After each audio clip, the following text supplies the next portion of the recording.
CBN Diário, Conversas Cruzadas, o Fórum de Debates de Santa Catarina.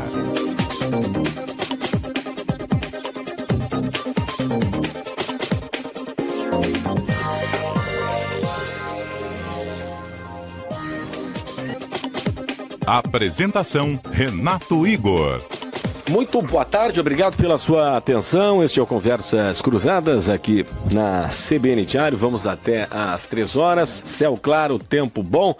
A temperatura neste instante 25 graus, segundo o diário.com. Dia lindíssimo aí fora.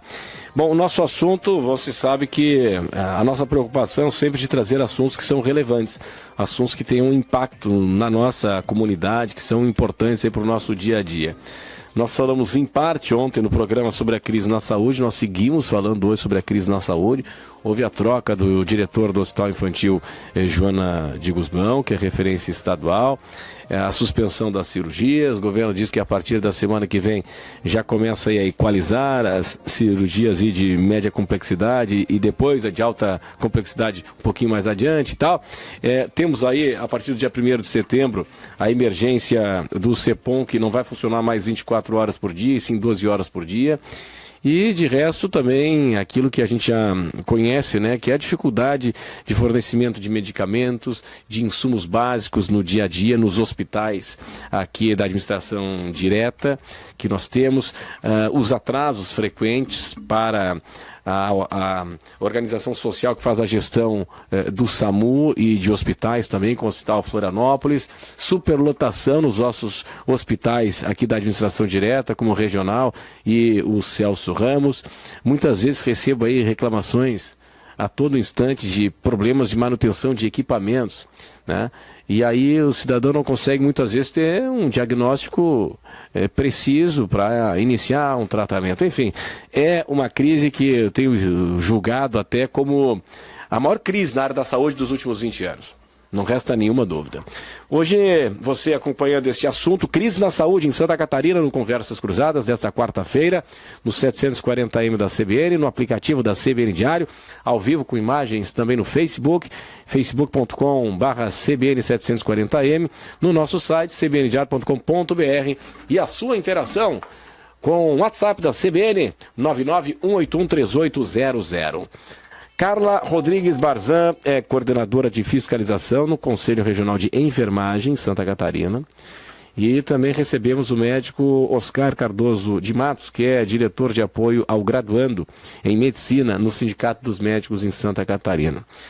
Bom, primeiro, boa tarde, obrigado pela presença de todos. Carla, eu queria começar com você. Quais são os relatos de seus colegas sobre as condições dos nossos hospitais? Boa tarde. Boa tarde, em nome da nossa presidente Helga Bresciani, né, eu cumprimento a todos e viemos representá-la pelo Conselho Regional de Enfermagem. Bom, a situação hoje, né, do ponto de vista da fiscalização do Conselho, a fiscalização faz fiscalização ordinárias nos hospitais públicos e privados, né, além de todos os lugares e onde tenham profissionais de enfermagem, e a situação hoje está muito difícil. Onde é que está o ponto principal? O ponto principal, que é foco do Conselho Regional de Enfermagem, é em número de profissionais, né?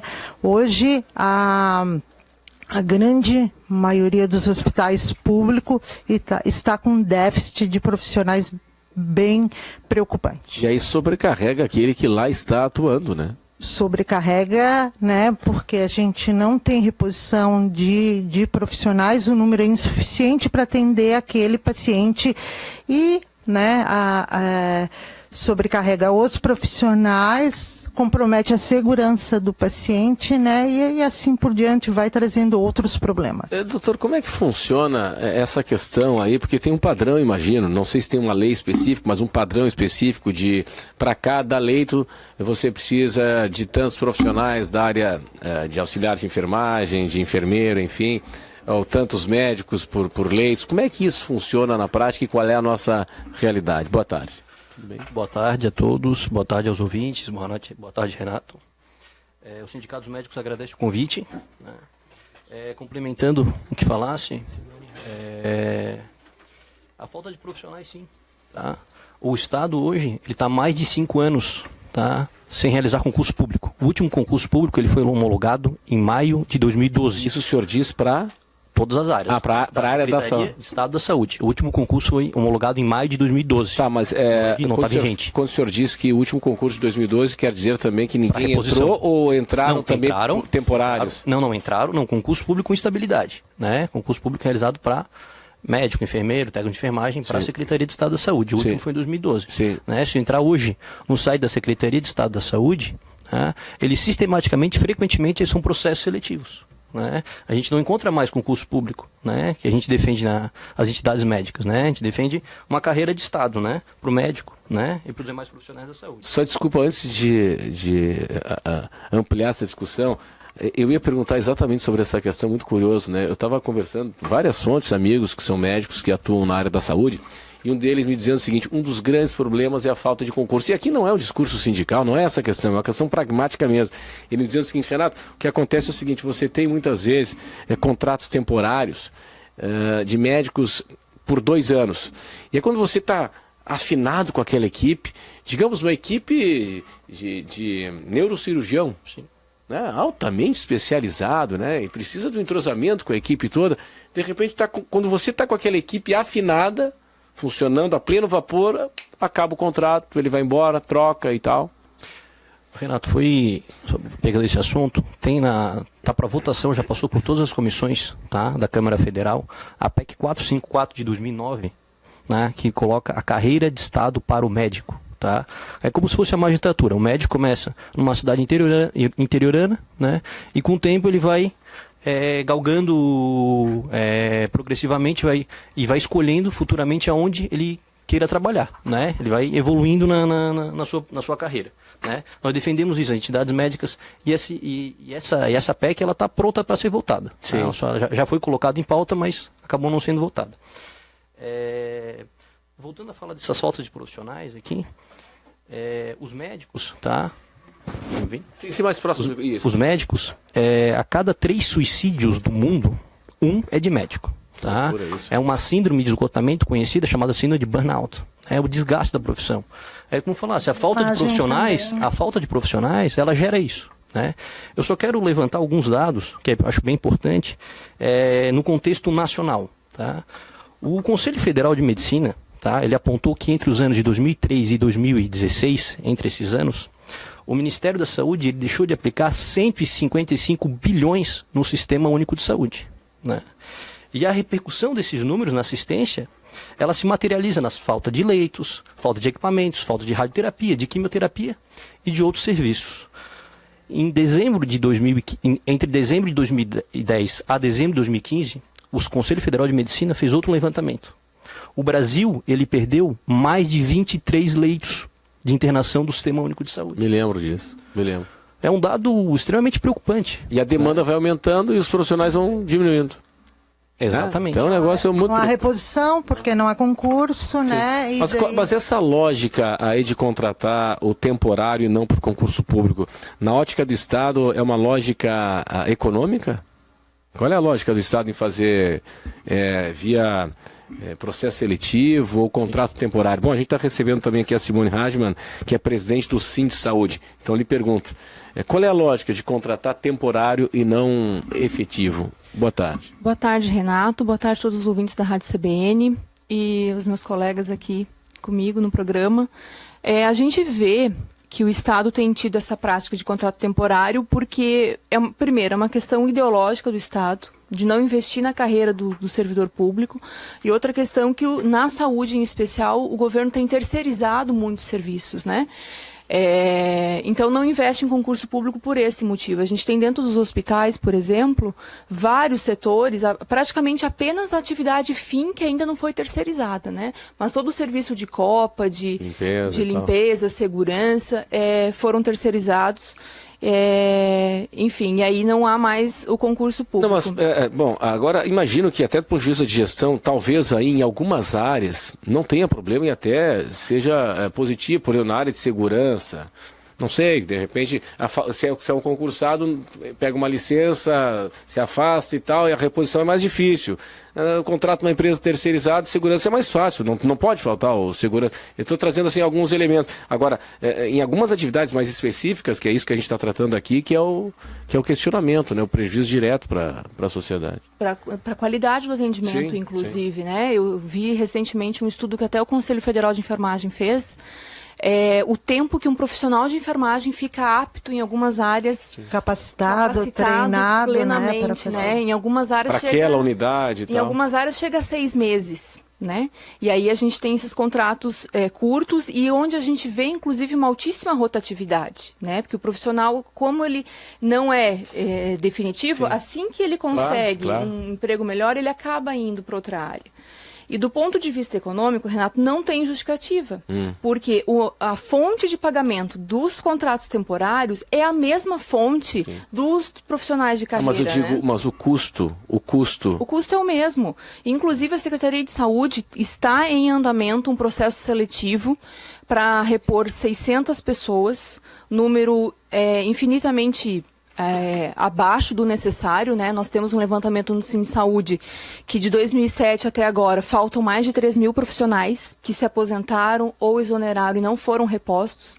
E a Secretaria vem com um processo seletivo com 600 vagas. E o que pode acontecer agora também, vocês podem me ajudar, imagino, é o seguinte, com a aprovação aí das terceirizações, isso aí pode entrar em todas as áreas. Exatamente. Não é? Sem dúvida. Pode contratar aí uma cooperativa médica, você pode contratar uma associação de médicos anestesiologistas, enfim, né? Sim, e aí exatamente. Contrata e pronto. Sim. Quer dizer, isso pode afetar, pode comprometer a qualidade pela questão aí da necessidade muitas vezes de entrosamento e de adaptação, né? Leva um tempo, né? Para que a coisa acabe sendo aí bem ajustada, né? É como me disse sim, meu amigo, que trabalha no hospital público. Renato, quando a equipe está pronta, acaba o contrato. Exato. Leva um tempo até essa equipe tá bem afinada. Capacitada, treinada, né? Leva bastante tempo, né? E a gente visa muito essa segurança do paciente, né? Então, a equipe tem que estar treinada, tem que estar capacitada. Bom, eu queria trazer uma outra questão aqui, queria saber se isso de fato está acontecendo. Recebi relatos também de amigos médicos no seguinte sentido. Hoje nós temos a SPDM, que é a Sociedade Paulista para o Desenvolvimento da Medicina, que é a organização social que recebe o recurso do Estado para tocar o SAMU, o Hospital de Araranguá e o Hospital Florianópolis. Recebi um relato aí há poucos dias dizendo o seguinte, Renato, eu estou com superlotação aqui na UTI do Celso Ramos. Pois bem, não consigo operar, porque eu preciso de uma UTI por pós-operatório e tal. E aí o Florianópolis não atende, não recebe paciente de UTI, tem leito sobrando lá. Me disse ele o seguinte, olha, não recebe porque dizer, só pega o filé mignon, não pega o paciente encrenca. E seria uma forma de pressionar também o governo a pagar os atrasados. Vocês têm essa informação aí? Nós temos essa informação, inclusive não só na UTI, mas também na emergência do Hospital Florianópolis. A gente tem uma informação de que quando o hospital atende o número de meta de atendimentos que é a meta do contrato, né? Eles desaceleram o atendimento na emergência. A emergência é porta aberta lá. Enquanto é porta aberta. Sim. A SPDM até tentou fechar a porta ano passado, mas ela permanece aberta, né? Mas assim, aberta em partes, porque no momento em que a SPDM atinge o número de 5 mil atendimentos, que é o que está no contrato, ela... fecha a porta. Pois é, mas aí também tem o seguinte, né? Você assinou o contrato. Você assinou o contrato, lá diz. A gente pode questionar o contrato. Agora, se está lá no contrato, bom, eu vou atender 5 mil pacientes. Acima disso aqui tem um adicional. Imagino que sim, né? Ele tem que pagar o adicional, né? Ou a gente questiona o contrato, mas o contrato está assinado. Mas, enfim, daqui a pouco a gente vai voltar a esse assunto. O deputado estadual Neudi Sareta, do Partido dos Trabalhadores, está aqui conosco. Ele é o presidente da Comissão de Saúde da Assembleia Legislativa. Bom, certamente o deputado acompanha aí esse drama da saúde pública no Estado. E o que faz a Assembleia diante deste contexto, hein, deputado Neudi Sareta? Boa tarde. Boa tarde, Renato. Boa tarde aos ouvintes da CBN. Boa tarde a todos os debatedores desse importante momento que se debate a saúde em Santa Catarina. Olha, Renato, em primeiro lugar, assim, queria dizer que nós temos sido aqui voz constante denunciando, levantando os problemas que a saúde está vivenciando. Inclusive agora, no dia 8 de agosto, eu fiz um levantamento das principais ações que nós tínhamos desenvolvido desde fevereiro de 2011, dizendo que, de fato, a saúde estava respirando por aparelhos e, se não houvesse intervenção urgente, poderia até alguns aparelhos ser desligados. Na verdade, é o que está acontecendo agora nesses dias aqui, e o que aconteceu no Hospital Infantil Joana de Guzmão é apenas a ponta do iceberg, né, desses problemas da saúde pelo estado afora. Objetivamente, o que nós fizemos? Aprovamos uma emenda constitucional, mudamos a Constituição de Santa Catarina, elevando o recurso para a saúde, que era de 12%, elevando para 15%. É bem verdade que é escalonado. Esse ano 13%, ano que vem 14% e no outro ano 15%. Os municípios, Renato, já faz muito tempo que saíram daquele 15%, que é o valor mínimo a ser aplicado, e aplicam 21%, 22%, 24%. Eu fui prefeito de Concórdia e já na época nós aplicávamos 22%. E o Estado se manteve no 12%. Então esse é um dos primeiros problemas que parte dele nós já resolvemos na medida em que mudamos a Constituição para elevar esse recurso. Segundo lugar, o governo agora está fazendo um empréstimo de 1 bilhão e 500 milhões de reais, parte deles, inclusive, para constituir o chamado Fundão de Repasse para os municípios, 700 milhões para os municípios. Mas os outros 800 milhões ficarão para o governo executar de forma direta. Deste recurso, faz mais de 40 dias que eu tenho defendido sistematicamente essa proposta que o governo pede, assim que sair esse recurso, 300 milhões desse recurso e aporte de forma urgente para resolver essas questões de saúde. Hoje de manhã, inclusive, na reunião da Comissão de Saúde, aprovamos um requerimento que apresentei, convocando o secretário de Saúde para vir à Assembleia debater conosco essa situação grave. Já aprovamos também um outro requerimento para debater o problema do fornecimento das insulinas, porque foi aprovado um projeto na Assembleia Legislativa, mais uma ação feita. Agora o governo diz que isso custa dinheiro, entrou inclusive o próprio governo que tanto reclama da judicialização, ele judicializou porque entrou com uma ação contra esta lei. Então, Renato, há toda uma série de ações sendo feitas de cobrança para que, de fato, o governo coloque aí a saúde com prioridade. Deputado, do ponto de vista da legalidade, eu fico aqui pensando o seguinte, deputado, seria possível, como o senhor falou, o governo está pegando aí 1 bilhão e 500 milhões de reais, não assinou ainda, mas já aprovou na Assembleia, em empréstimo. A gente sabe que dinheiro de empréstimo, até onde sei, só pode ser utilizado para obra, enfim, não para custeio. E não é obra que a gente está precisando, a gente está precisando de custeio, né? Certo, mas eu acredito, Renato, que é possível sim, no encaminhamento junto ao BNDES, mudar a destinação de parte desse recurso, e além do que, mesmo que este recurso seja para obras, então algum recurso que ele está usando da fonte 100, que é o seu recurso próprio, para tocar algumas obras, poderia ser tocado com esse recurso, e aquele outro recurso, então, que vamos dizer assim, entre aspas, sobraria, alocado para a saúde. Não adianta, e pode dizer isso aí para os ouvintes todos, não adianta dizer que é só questão de gestão se não tiver recurso extra. Sim. O secretário de Saúde, ele mesmo, não são palavras minhas, está dizendo que tem uma dívida lá de cerca de 700 milhões.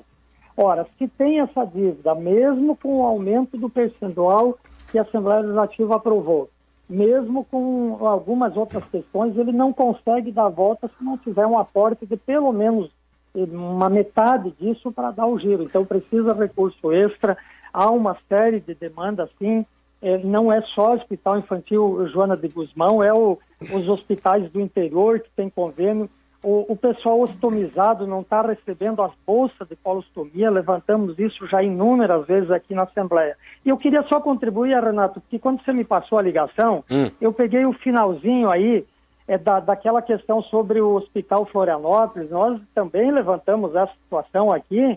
O que tem lá, inclusive, são 3 leitos de CTI bloqueados porque tem problema de pagamento lá dos médicos também. Então, quer dizer, tem que resolver isso.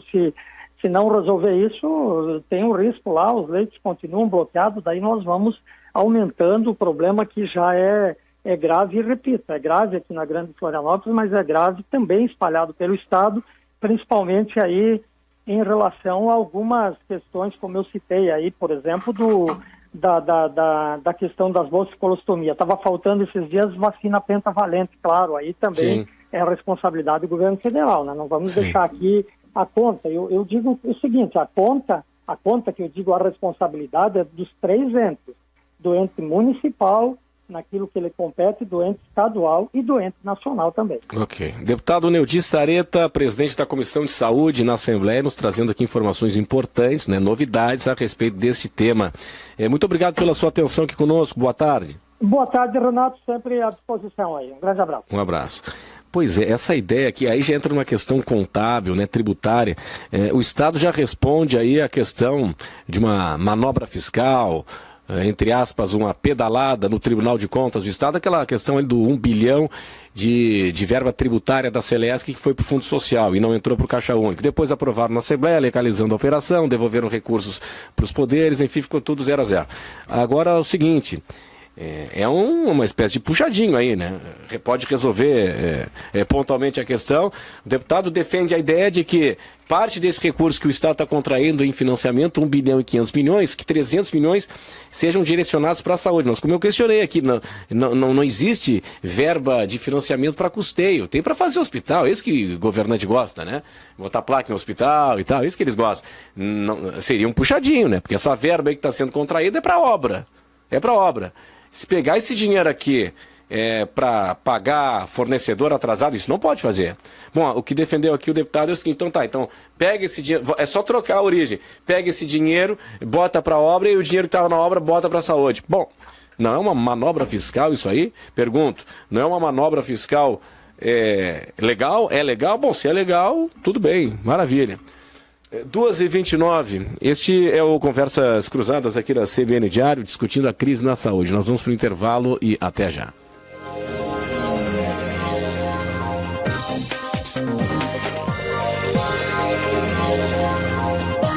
Na CBN Diário, Conversas Cruzadas, o Fórum de Debates de Santa Catarina.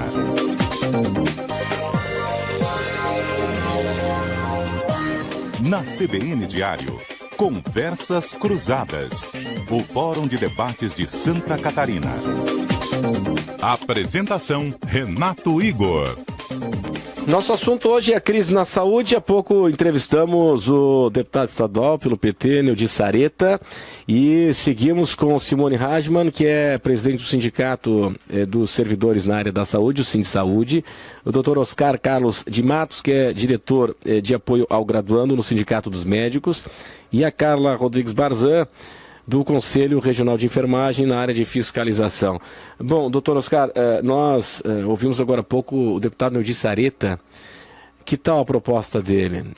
Aprovou aí uma convocação, a Comissão de Saúde aprovou uma convocação ao secretário estadual, mas de forma bem prática, o que está propondo ele é que parte do recurso aí, né, que o governo deve contrair, já foi aprovado na Assembleia, um empréstimo de 1 bilhão e 500 milhões de reais, destinar 300 milhões de reais para a área da saúde. Renato, como a gente acabou de conversar agora no intervalo aqui, Sim. em todas as áreas, segurança, educação, a saúde não foge disso, né? O que precisa? São 2 fatores que são imprescindíveis, a gestão eficiente e um financiamento adequado. Os 2 caminham juntos. Não adianta ter uma gestão eficiente e um financiamento, houver um subfinanciamento, um financiamento insatisfatório, né? Da mesma forma, um recurso mal aplicado e um financiamento adequado, né?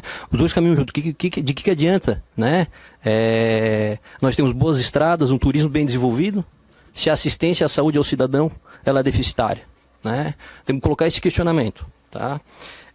Eu acho que o deputado, né, todo recurso que é para a saúde, com certeza ele é bem-vindo, tá? O governador, tá, quando ele era candidato na primeira eleição, em 2010, tá, a propaganda eleitoral dele coloca: a saúde tem que ser a prioridade número 1, a número 2 e a número 3, as primeiras das prioridades. né? O Sindicato dos Médicos há mais de 3 anos, tá? Ele veicula, noticia que falta um recurso na área da saúde. Tá? O deputado, tá? Ele levantou um tema, Renato, não sei se eu posso já colocar aqui, claro, que é a judicialização, né, da saúde. Né? O paciente entra com um processo contra o Estado, né, para obter o fornecimento de um medicamento de alto custo. Né? Nem sempre de alto custo, né? Nem sempre. Tá? A pessoa entra num processo de justiça por quê? Porque ela sente que o seu direito foi negado. Né? Isso aí ela quer o direito e ela se sente lesada. Né? Nós identificamos basicamente 3 tipos de pacientes, né, nesse contexto. Tá. Né? O primeiro é o paciente que ele já pega o seu medicamento no SUS e por algum momento esse medicamento fica inacessível a ele. É terrível, ele já está num tratamento. Exatamente, né? Ele já está no meio do tratamento. Tá? O outro tipo de paciente é aquele que busca um medicamento que não tem registro no Brasil. Tá? Aí fica mais difícil de conseguir. Né? Mas não é experimental. Não é experimental. Mas o mais comum é o terceiro paciente.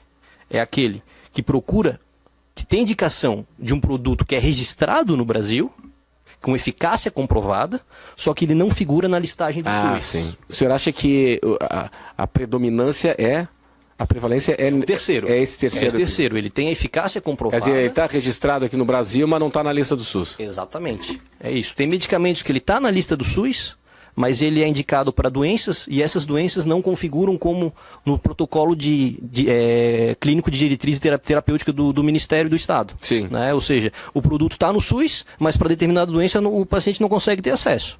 Tá? O secretário de saúde, ele coloca que isso seria um gasto, né? Um gasto aí de aproximando aí a 200 milhões, né, Renato, se não me falha a memória. Sim, já ultrapassou 200 milhões agora em 2017. Né? A gente tem exemplos, tá, de produtos e medicamentos, né, que eles foram incorporados ao SUS e o governo ele passou a gastar menos de que quando o paciente conseguiu via justiça. Claro, por quê? Porque no momento que o produto foi incorporado ao Estado, o Estado acaba fazendo um acordo, um fornecimento com a indústria e aí tu abaixa o valor do medicamento. Né? Por isso, o que a gente defende? A criação de uma Câmara Técnica para auxiliar tanto o Judiciário quanto o Estado. Mas isso já existe. Não, mas não funciona. O que acontece? Eu entrevistei ontem aqui o Dr. Cláudio Eduardo, Sim. Ele é diretor-geral da Escola Superior da Magistratura e representa o Tribunal de Justiça na Comitê de Monitoramento da Judicialização no Sim. Estado de Santa Catarina. E é uma determinação do CNJ. E ele me diz o seguinte, que esses comitês, enfim, né, essas câmaras técnicas, elas já existem em 12 comarcas, que são todos profissionais com nível de doutorado, farmacêuticos e médicos, e que dão embasamento para o magistrado tomar uma decisão com segurança. Mas quem que faz essa contratação do coisa? Eu questionei porque parte interessada é o Estado. Exatamente, né? Porque o Estado sendo polo não poderia ser. Não, eu questionei isso, o magistrado, e ele me disse o seguinte, mas é um convênio entre universidades, porque indica os profissionais, entre universidade, Sim. Estado e Poder Judiciário. Pois é, mas o Estado é parte interessada na Exato. causa. O ideal seria que o Judiciário indica... O Judiciário não quer pagar. Não, mas ele indicaria uma Câmara, poderia ter uma Câmara. Os sindicatos médicos, né? A gente fica à disposição. Sim, mas isso teria um custo. Colocar. Oi? Isso teria um custo. Mas aí, se tu tens uma Câmara técnica, o custo ele vai acabar reduzindo. Por quê? Porque, como eu acabei de falar, o produto, se o Estado ele adquire o produto, tá certo? O produto tem uma demanda judicial. Sim. Tá? O que seria melhor fazer? Tu ter uma pesquisa de quais são os remédios, quais são as demandas judiciais dos principais medicamentos. E a partir disso, o Estado adquirir esses produtos. Ele faz um acordo, né, entra em negociação com a indústria fornecedora do medicamento para esse custo baixar. Claro, isso baseado em Câmara Técnica. Mas como um acordo? É um edital, o Estado só contrata via... Sim. O Estado contrata via edital. Acho que, assim, Renato, se a gente tivesse uma Câmara Técnica com objetivo, porque eu penso que uma Câmara Técnica ela não pode ser no sentido de não prover o direito do cidadão à saúde, ao acesso à saúde, mas uma Câmara Técnica que viesse a ampliar esse rol de atendimentos de medicamentos e diminuir a judicialização. Porque aí, como o doutor fala, esses medicamentos, esses produtos incorporados ao sistema...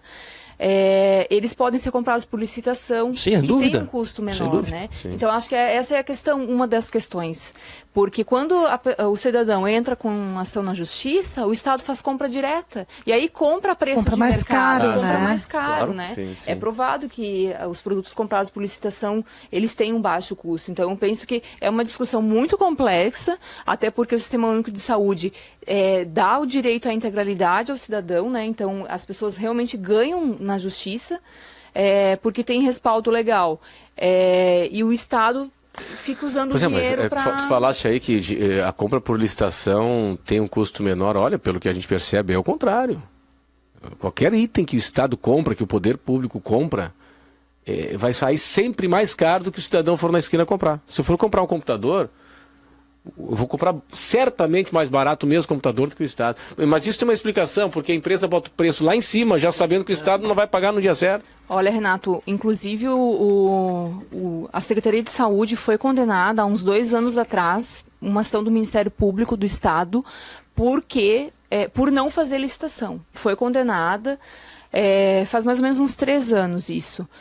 Justamente porque a compra direta é mais cara. E os dados que a gente tem acompanhando a licitação, e quando é licitação modalidade pregão, ela sai ainda mais barata. Ah, sim. Sabe? Sim. Inclusive, assim, alguns medicamentos, por exemplo, dipirona no pregão, ela chega a custar 98 centavos Sim. a ampola, né?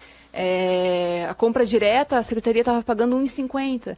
Então, mais de 50% do valor, sabe? Atendendo aqui a participação do ouvinte, colega do senhor médico, o Dr. Gilberto Veiga, está nos acompanhando aqui. Ele diz o seguinte: olha, como médico, venho dizer que nossos governantes, toda a classe política, não estão nem aí para o que está acontecendo na área da saúde. De onde tirar dinheiro? Corte em 50% dos cargos comissionados do governo, dos aspones, diz aqui da Assembleia Legislativa, enfim, que dá para cortar. É o que está dizendo aqui o doutor Gilberto Veiga. Obrigado, Gilberto, pela tua atenção. Aqui o Deison, ele diz assim, ó, um breve registro: meu filho caçula, 17 anos, passou por uma cirurgia de apêndice. Faz aí 23 dias, fomos muito bem atendidos no Hospital Florianópolis. Cirurgiões, enfermeiros e técnicos de enfermagem. Sei que deveria ser uma regra, mas a minha esposa presenciou 2 enfermeiras muito dedicadas e tal. Que bom. O que a gente escuta, basicamente, é o seguinte: ninguém reclama dos profissionais. É muito raro nós ouvirmos aqui reclamações dos profissionais, né? O pessoal reclama da dificuldade de acesso aos profissionais. Não por culpa deles, é claro, mas pela fila e por aí vai, né? O André Borges participando aqui no WhatsApp CBN 991813800. Está dizendo aqui o seguinte: ele quer perguntar aos representantes aqui dos sindicatos, no caso tem um sindicato presente, se os diplomas são diferentes do contratado para os concursados. Aquela questão ali de contratar o temporário, 2 anos, ou o efetivo via concurso público. O discurso poderia ser diferente. Ao invés de dizer que o governo não se preocupa com os planos de carreira e tal, poderia ser cobrado que os mais funcionários que não cumprem os seus horários dificultam o atendimento para forçar o atendimento particular, sem contar aqueles que fazem cobranças complementares, exames. Bom, aí, André, é crime, né? Bom, nesse caso aí é crime, e aí tem que ser denunciado. E nós nunca compactuamos com isso, né? O que eu quis dizer primeiro, o diploma não é diferente, né? Não me referi à qualidade dos profissionais. A gente se colocou aqui a questão do vínculo do profissional de carreira e do vínculo do profissional contratado, que é diferente, né? O vínculo temporário, ele tem fragilidades, são profissionais, vão exercer a mesma função, mas são profissionais com regimes de contratação diferente. Isso no dia a dia tem implicação, sim, na qualidade do atendimento, pela rotatividade de pessoal. Sim. Né? O regime jurídico único na saúde, ele é fundamental para garantir qualidade de atendimento à população. Né? Em nenhum momento é para desmerecer diploma de nenhum profissional, até porque o processo seletivo ele é feito pelos cargos e existe exigência mínima, né? Tanto para um quanto para outro. Uhum. Agora, não tem justificativa do Estado, como eu falei, não existe justificativa do Estado em fazer processo determinado. Inclusive, a Secretaria usa a lei do contrato temporário por uma coisa que não existe, porque essas vagas da saúde, elas não são temporárias. Elas são vagas permanentes, elas são vagas definitivas. Sim. São pessoas que se aposentaram, que se exoneraram. Reposição de pessoal, né? Exatamente. E o custo delas é da mesma fonte, a o mesmo custo. Então, não justifica o governo fazer processo seletivo temporário e não concurso público. O Conselho Regional de Enfermagem, que em uma de suas funções é de fazer o dimensionamento de pessoal nas instituições de saúde, né, vê claramente que esse déficit de profissionais tem aumentado constantemente, né? Então a gente tem uma resolução do Conselho Federal muito recente que leva em consideração a estrutura física e material das instituições de saúde, leva em consideração maior o paciente, o quanto que ele necessita de cuidado daquele profissional, né? E a gente está vendo aí que esse déficit de profissional cada vez mais aumentando, né? Essa falta de concurso de contratação, né? Então... Doutor, o seguinte, é comum o médico estar lá, apto, cumprindo o seu horário e não conseguir trabalhar? Isso é comum? Pode acontecer, Eu digo no fato de que, mas não, o centro cirúrgico está ocupado, não tem UTI, não consigo operar. Não raramente. Isso é o dia a dia, né? Sim, não raramente. Ou pela falta de material, né? Exatamente. Vê agora essa questão do hospital infantil. Isso aí foi a ponta do iceberg, né? Isso aí foi não a ponta esquerda, mas a consequência catastrófica, né? Ontem o promotor... Quanto criança precisa de saúde, paciente oncológico precisa de saúde, e o Estado não consegue prover, choca todos, né? Ontem o promotor de justiça, o Dr. Benhur, que instaurou inquérito para apurar a questão aí do hospital infantil, me disse do caso de uma criança que se internou, né, que foi hospitalizada 7 vezes para fazer a cirurgia, foi preparada para a cirurgia. Sim, e não conseguiu fazer porque não tinha UTI, porque não tinha mais... Pô. O hospital infantil ele tem mais de 30 leitos fechados por falta de pessoal, né? Na UTI nós temos 12 leitos fechados, uma UTI que foi inaugurada esse ano. É aquilo que eu falei, o dinheiro para fazer a obra, para comprar o equipamento, exatamente, se consegue, porque aí tem financiamento, não existe financiamento, é para custeio. Isso que a preocupação do agora ex-diretor do Hospital Infantil, o Dr. Carlos Scheller, colocou que algumas semanas, alguns meses atrás, faltaram papel toalha, papel higiênico, faltando fio cirúrgico, né? Inclusive na emergência. Faltando materiais básicos na emergência. Isso choca, né? Até comentei isso hoje. Disso é gravíssima. Eu comentei hoje isso no Bom Dia. Tem uma questão que é bem específica para a área médica, que é o seguinte: quer dizer, o profissional, claro, ele tem que estar lá, o médico, para promover a vida. Mas ele não tendo a infraestrutura adequada, o recurso, o insumo e tal, não tendo o fio cirúrgico adequado para aquele perfil de cirurgia, ele pode ser acusado depois de uma imperícia médica, sofrer um processo. Isso é um negócio seríssimo, né? Sem dúvida. Isso é seríssimo. Por que o senhor está provado aqui? Eu não era esse fio cirúrgico. Eu não sabia disso, que tinha um fio cirúrgico para cada tipo. Existem vários tipos, né? Sim. Vários tamanhos. E aí o seguinte, faz uma perícia, ela, mas tá aqui, eu dei esse problema porque não foi o material adequado. De repente o médico é processado numa... Por isso que a gente sempre orienta a deixar tudo registrado no prontuário. Sim. Essa é uma orientação de todas as entidades da saúde. Também, né? Deixar sempre o registro no prontuário, porque ninguém faz mágica, né? Sim. A gente trabalha com saúde, os recursos são escassos, como bem colocado aqui já, e o pessoal, né? E no caso do infantil, da nossa última fiscalização do Conselho Regional de Enfermagem, faltavam mais de 200 profissionais de enfermagem, tanto nível médio quanto nível superior. Então, não são 1 ou 2 profissionais, né?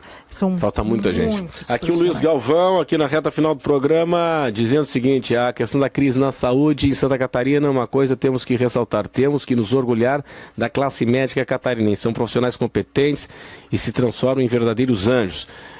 Eu vou ampliar aqui para a área da saúde como um todo, né? Porque o pessoal que trabalha sob estresse, com falta de recurso, de pessoal, enfim, não é brincadeira. E repito, é muito raro nós recebermos aqui reclamações de ouvintes que são pacientes do atendimento que recebeu. Ele reclama da dificuldade de conseguir o atendimento e não da qualidade do atendimento. É muito raro. A participação do ouvinte por aqui. O seguinte, esse assunto tem a ver com o nosso aqui, daqui a pouco. Fábio Osório, de Lages, participando aqui. Acho válido concursado e contratado. Se forem todos concursados, o funcionário fica acomodado e sem preocupação ou concorrência. Deveria ser 50% cada. É um assunto aqui que o sindicato não gosta de falar.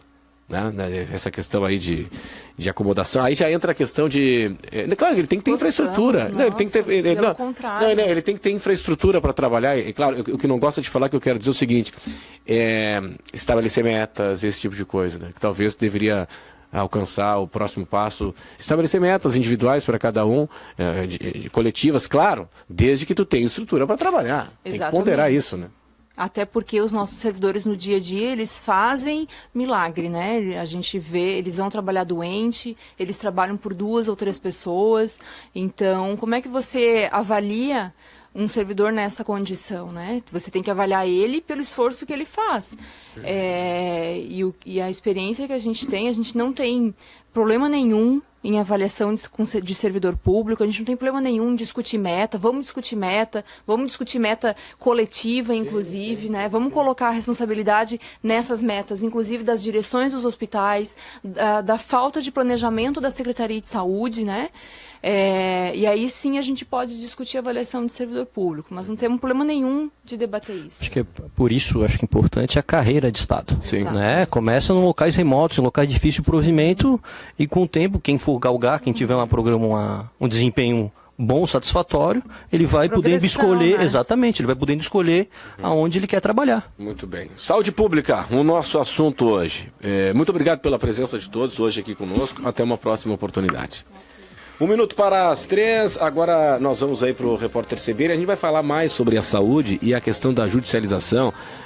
Tem aqui uma entrevista agendada pelo Matheus Boaventura com um desembargador estudioso do tema e que fez um estudo a respeito da judicialização da saúde em Santa Catarina. Até mais.